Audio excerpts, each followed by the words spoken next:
Coming up, redemption for a wrongful conviction, plus sovereignty through geothermal energy. And he's so ugly, he's cute. Meet Mr. Happy Face. I am Aaliyah Chavez. Join us for those interviews, plus headlines from the ICT Newscast.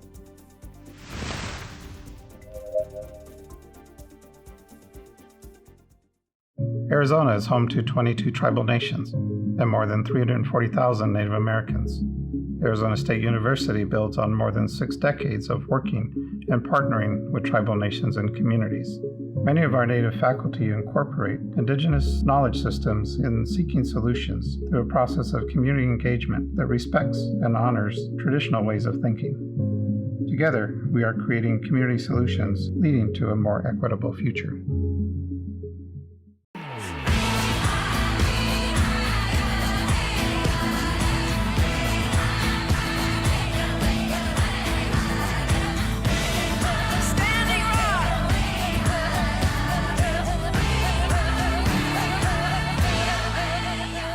This is the ICT Newscast with Aaliyah Chavez. Thank you for joining us. We start in the Amazon, where Indigenous people in Colombia are a step closer towards self-governance. A court has ordered that the Colombian government must accept the applications of 14 territories. They have applied to become Indigenous territorial entities, according to the news organization Mongabay.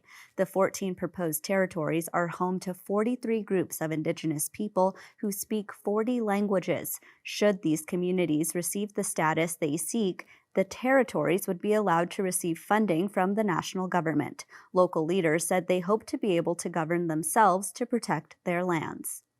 In the U.S., 4 school districts are receiving hundreds of thousands of dollars in funding to change offensive imagery. In Michigan, the Saranac, Hartford, Lansing, and Chippewa Hills school districts will receive funds to rebrand or replace mascots that display inaccurate representations. The Native American Heritage Fund offers grants to schools to change their mascots and logos if they're offensive to Native Americans. The fund provides a $500,000 grant for K-12 schools, colleges, and even local governments. Chairperson of the foundation, Jamie Stuck, believes funding to decommission this imagery will allow for a, quote, more proactive educational future.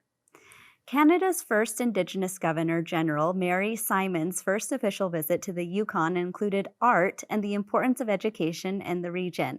APTN's Sarah Connors has the story. I know all of, that's my cousin. It's not every day you recognize a familiar face in an art piece, but when you're an Enoch from northern Quebec, it's not out of the realm of possibility. Today, Governor-General Mary Simon met with curators for Tether, a new exhibit at the Yukon Arts Centre featuring more than 50 works by Indigenous artists. Well, it was a wonderful exhibition, and I would have spent probably all day going through the gallery. So one of our most exciting pieces of art was a common theme during Simon's 3-day visit to the Yukon. She was also the keynote speaker for the Arctic Art Summit in Whitehorse, a conference intended by artists from across the Arctic and circumpolar region. Artists are reflective of culture. You shine a light on issues that impact our communities every day. Simon says art is important to cultural identity in the North, especially for Indigenous people. Art has always been a very important part of Indigenous culture, and it tells our stories and our ways of doing. Last but not least was a visit with students and faculty at Yukon University, Canada's first university north of 60. Simon learned about the university's Indigenous-led programs and viewed items made by students in the First Nations Arctic Certificate program. She says having a northern university is vital to delivering education with Indigenous values. For people to be getting a university degree based on that teaching is extremely important. I'm very proud of this program. I continue to support the program. Indigenous governance graduate Lisa Hutton says it was an honor to share details of the program with Simon. I think it was really nice. I think she's very personable. She asked really great questions. She listened to the stories that I think everybody was telling around the room. Simon's visit to the Yukon wraps up today. It's part of a larger initiative for her to visit each territory and province to meet with everyday Canadians. Sarah Connors, APTN National News, Whitehorse. For the first time ever, you'll be able to stream an all-Native youth sports tournament on a major sports channel. The semifinal and championship games of the Native American Basketball Invitational, also known as NABI, will stream on ESPN+. Starting July 17th, 136 teams made up of male and female athletes will descend on 11 gyms in Phoenix, Arizona. This, of course, comes as basketball remains a very popular sport in tribal communities. For 19 years, NABI has worked to inspire Native youth to develop and use their talents. President of NABI, Gina Marie Scarpa, says being on the sports platform is a significant and history-making moment for the athletes. Live streams of the games will be available on July 22nd and 23rd. And those are the headlines for the ICT Newscast. Coming up, a Canada First Nation heats things up and meet the world's ugliest dog. But first, he spent 18 years behind bars for a crime he did not commit. Stay with us.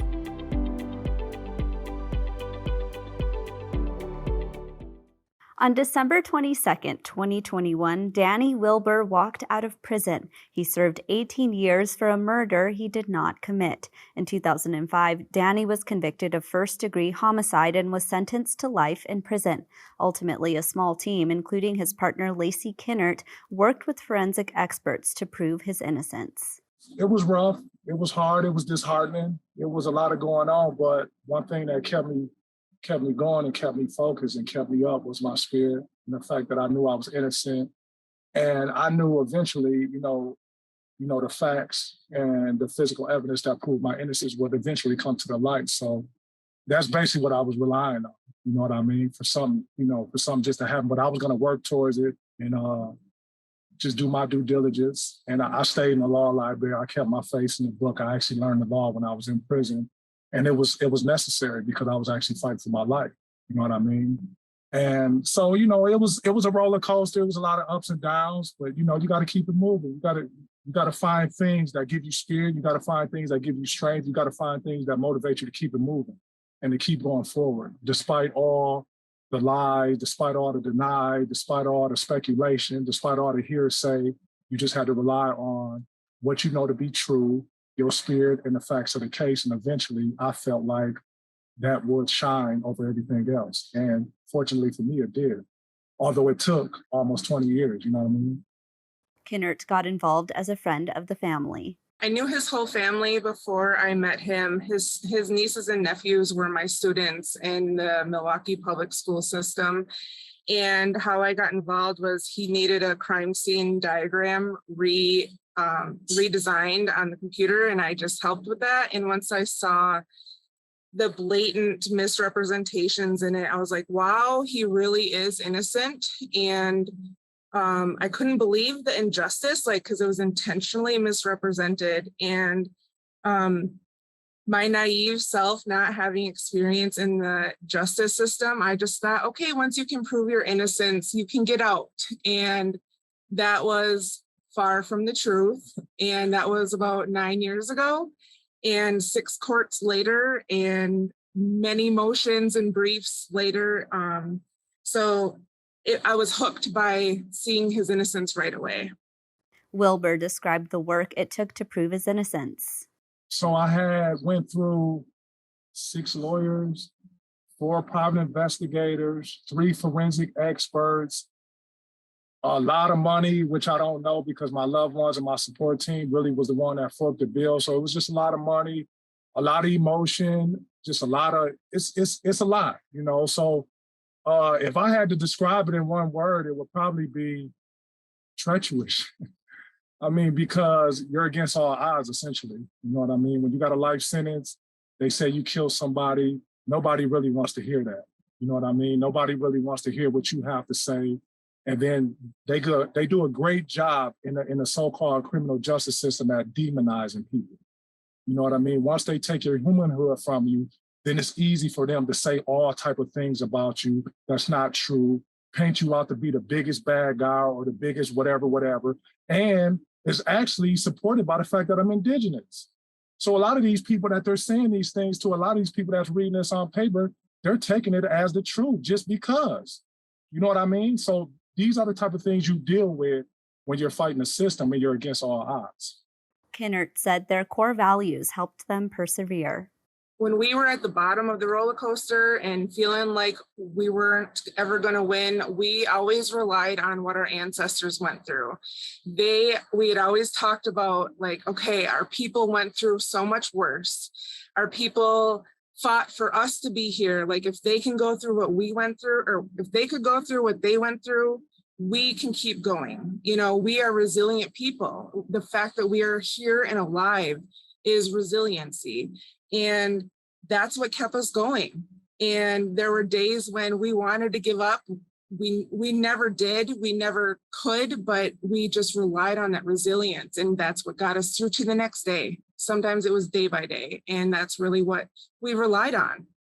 Now that he's free, Wilbur is giving back. You know, when I was in prison a long time, and I was known for just being a legal head. Like, that's all I talked about. That's all I did. That was my lifestyle in the joint. Like, a lot of things, I didn't engage in a lot of, you know, extracurricular activities in the joint. My thing was, I did my time in the law library. I did my time studying my case. So you just establish, you know, different relationships with guys that, you know, once you get a reputation for knowing the law, you get a lot of questions from a lot of different people. And sometimes you may establish, you know, a friendship or a bond, or just have some type of understanding with a person to the point where you want to help them because you see some of the injustice or some of the stuff that went on in their case. So right now, I'm really just helping dudes that I done been involved in their case when we were incarcerated together. And now that I'm out and I got more resources at my disposal, I'm extending those resources to them brothers because they don't have resources. They don't have people that they can rely on like that. So essentially, I'm just trying to give them, you know, something they, you know, I'm trying to give them, you know, a little hope. You know what I'm saying? I'm trying to give them, you know, just something to keep it going. You know what I mean? And sometimes that's all it takes, because that's what was essential for me when I was going through what I was going through. So basically, it's guys that I'm helping. And we were just out of hearing the other day. It's a case that I've been involved in, and it's actually looking real good for them. So those are the type of things that fulfill me. Those are the type of things that keep me going when I was in the joint, and even out here. It gives me purpose, you know. So, you know, that's that. That was Danny Wilbur and Lacey Kinnert. When we come back, a story about geothermal sovereignty in Canada. Stay with us. Natural resources are something that many tribes rely on for survival and economic independence, but the Fort Nelson First Nation is heating things up. It's exploring geothermal energy. Shirley Snavy has this interview with Chief Charlene Gale. Let's watch. Welcome, Chief Gale. I want to first ask you, how did your tribe know that you had geothermal energy? Well, it's quite an interesting story because the Clark Lake field is a field that produced oil and gas in our territory for over 50 years. And when the gas would come out of the pipeline, people would say that, you know, in the wintertime, there would be 4 feet of snow, but along the pipe, it would just be completely melted. So they knew whatever was coming out of the pipeline definitely had a lot of heat. And so rewind 50 years, it actually came about at a conference that we attended. And there was this group called Geoscience BC. They had got a grant to start exploring geothermal in Canada. And this spot was one of the hot spots that they were looking at. And so we connected. And through that conference, we just started talking about the concept of having geothermal in the Fort Nelson First Nation territory. Your research has been going on for a while. Yes, it has. And I'm happy to say during that time, with a lot of the new technologies and, you know, net zero by 2030 for BC, some target goals that we have, and net zero 2050 globally, it really opened up a lot of opportunities during the pandemic where we ended up getting a $40 million grant from NRCan, from the federal government. Well, what does this look like to make this project a reality? So what this looks like right now, obviously, one of the things that's really challenging for First Nations is to get loan guarantees to get involved in major projects that are happening in their territory, especially in the big 100 million range. So what happened is We ended up with the $40 million grant. We were able to move on to the next stage and see if it's a viable project. So next week, we're going to be doing our third test well, and the rig will be here on July 5th. And that will let us know if it's commercially viable so that we can go to the bank for the rest of the financing. But the projections look good, don't they? Yeah, just from the first two tests, we have seen that the heat are the temperatures that we currently need.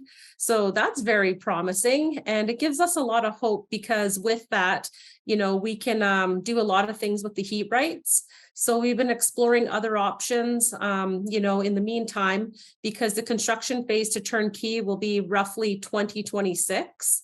And we're able to construct a bunch of greenhouses in the meantime with the heat rights, which we're looking at maybe developing over 100 greenhouses.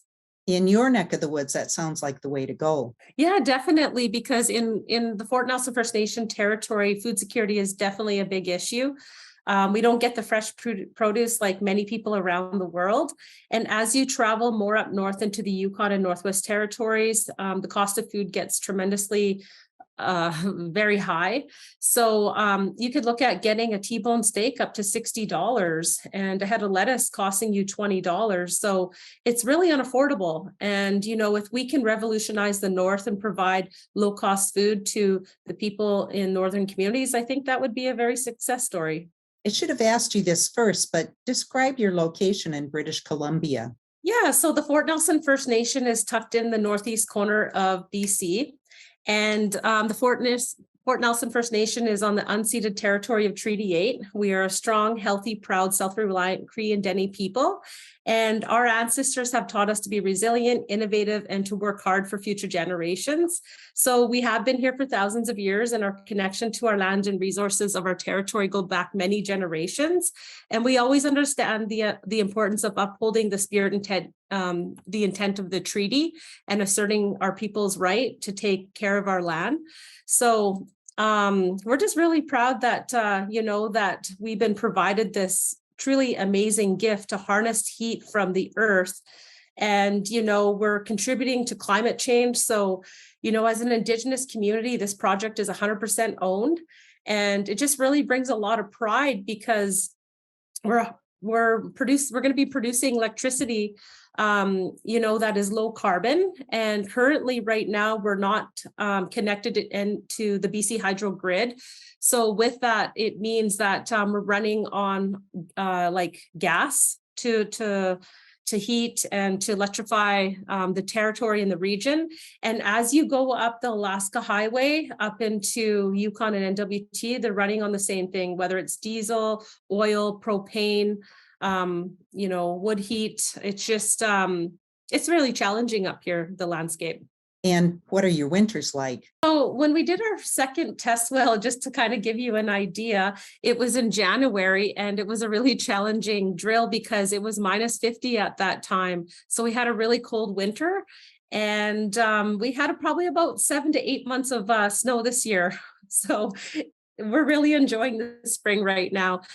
We are known for the land of the midnight sun. So we do have a lot of daylight hours. So my garden is looking pretty amazing right now. And if you come north, then you'll get to also enjoy the northern lights. Well, thank you, Chief Gale, for joining us and good luck with the project. Yeah, we're just really excited. I mean, this is a tremendous opportunity for future generations. We've always been, stewards of our land, and we spent a considerable amount of time envisioning, a future with a sustainable economy and, one that cares about the wellness of our people and our nation. And our elders constantly remind us that, we have a deep connection to the land. So by sustaining our future and looking after the land will look after us.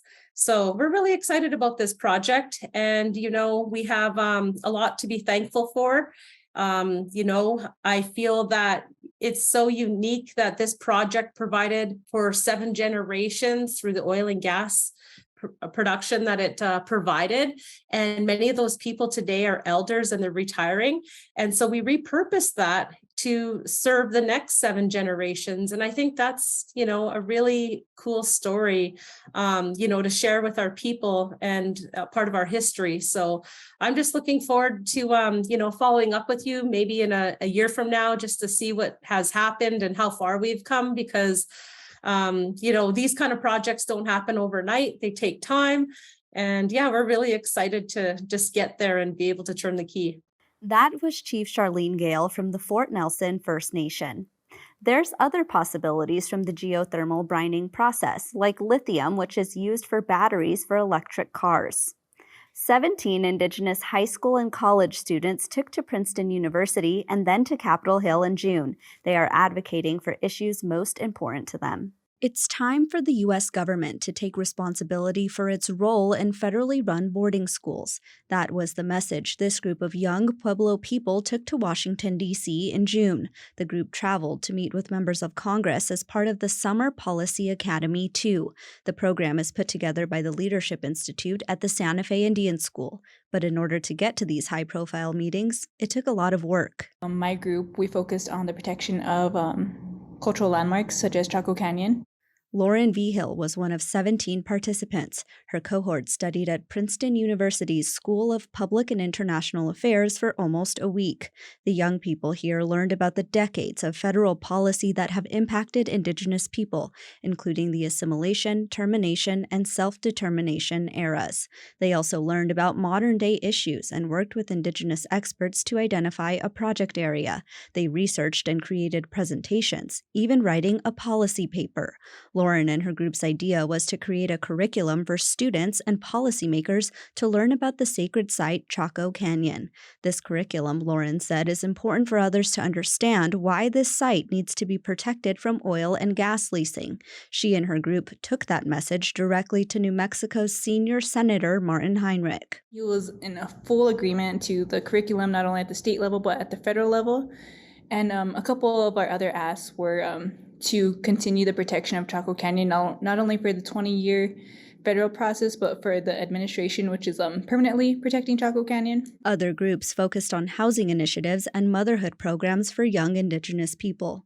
Preston Sanchez is an attorney in New Mexico. He said his group was clear about what they wanted to address: boarding schools. If you think about it, these young people put together a simple message. If you do harm, if you make a mistake and you do harm to someone, what do your elders teach you? What do you learn as a youngster? You make an apology first. And at the same time, there was another Pueblo leader in Washington, D.C. invested in this topic. The cohort met with Secretary Deb Haaland, and their work was acknowledged before the U.S. Senate Committee on Indian Affairs. Mr. Chairman, I would like to enter a letter of the students into the record that recommends Congress introduce legislation to formally apologize for generational harms resulting from the federal Indian boarding schools and policies. The group even traveled to the White House to meet with Indigenous staffers. For me, I'm someone who's learning from them as much as they're learning from me. And I get to witness their strengths, the things that they bring to the classroom or to the Princeton University institution. In Albuquerque, New Mexico, Aaliyah Chavez, ICT News. The Summer Policy Academy has announced it has signed a new agreement with Princeton to continue the program for the next 5 years. When we come back, meet Mr. Happy Face.